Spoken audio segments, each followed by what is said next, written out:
हमारा मानना यह है कि झारखंड की मगही, भोजपुरी और अंगिका ये भाषा है, इसमें कहीं कोई कहने में गुरेज राजनीति तेज हो गई है। बीजेपी ने कहा है कि कांग्रेस को अपना स्टैंड क्लियर करना चाहिए। क्या वो भोजपुरी मगही भाषी के बारे में वही सोचते हैं जो सीएम ने कहा? देखिए, सबसे पहले तो उन्होंने एक निजी चैनल पे कहा, आपके चैनल पर नहीं कहा है। तो आपको अपने चैनल पर जब वो कुछ कहे तो उस पर उस संदर्भ में बात करेंगे तो ज़्यादा अच्छा होगा। फिर भी अगर उन्होंने जो बात कही है जो मैं सुन रहा हूँ, तो हम लोगों का ये मानना है, जो भारतीय जनता पार्टी चाहती है कि हर बात हमसे पूछे, चूँकि वो हम ही से घबराती है।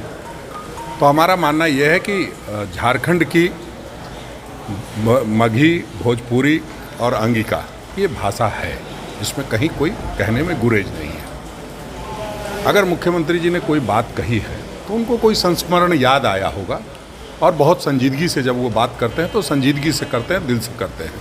अगर उनको कोई संस्मरण आदरणीय गुरु जी के समय का, जब महाजनी व्यवस्था होती थी, उस समय का कोई संस्मरण याद आया हो और उस पर उन्होंने कोई बात कही है तो वो अलग बात है। लेकिन हम समझते हैं कि आप पलामू का क्षेत्र देखिए, चाहे हजारीबाग का देखिए, चाहे गोड्डा देवघर का देखिए, उन सभी जगहों पर ये भाषा बोली जाती है और इसमें कहीं हमें कहने में कोई गुरेज नहीं है। तो कांग्रेस अब जब मान रही है कि कई जिलों में इन भाषाओं का प्रयोग होता है बोलचाल में, तो कांग्रेस क्या पुराने अपने स्टैंड पे कायम है कि नियोजन नियमावली में इन भाषाओं को जोड़ेंगे राज्य की सरकार?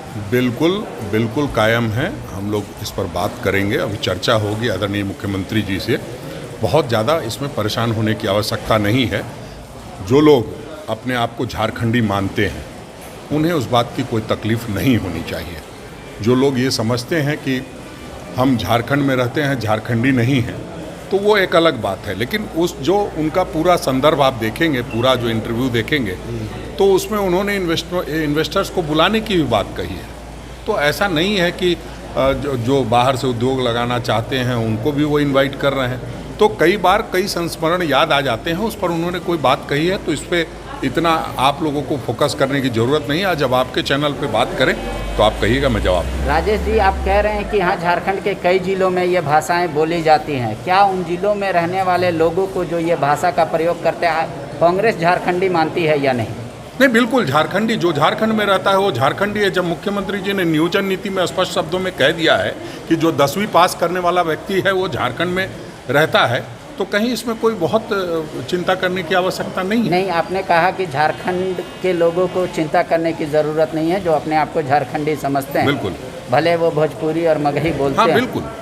तो उनके लिए नहीं है, जो बाहर से लोग आकर भोजपुरी नहीं। देखिए, उन्होंने किस संदर्भ में कहा है, आप जितना बात को घुमाएंगे उतना बात को मैं भी घुमा सकता हूँ। जिस संदर्भ में उन्होंने कोई संस्मरण रहा होगा, जो उनके दिल में रहा होगा और दिल से बात कर रहे थे, वो इंटरव्यू अगर आप देखेंगे तो देखेंगे कई तरह की बातें उनसे की गई है। जिस तरह से वो सवाल पूछे जा रहे हैं, हम समझते हैं ये बहुत बड़ी बात है कि उन्होंने सारे सवालों का जवाब भी दिया है। इसलिए इस पर बहुत गंभीर आप हो, अगर आपके चैनल पर कुछ बात कहेंगे तो फिर देखी जाएगी, बात को सुनी जाएगी। केएन त्रिपाठी ने निंदा की है और असंवैधानिक इसको बताया है।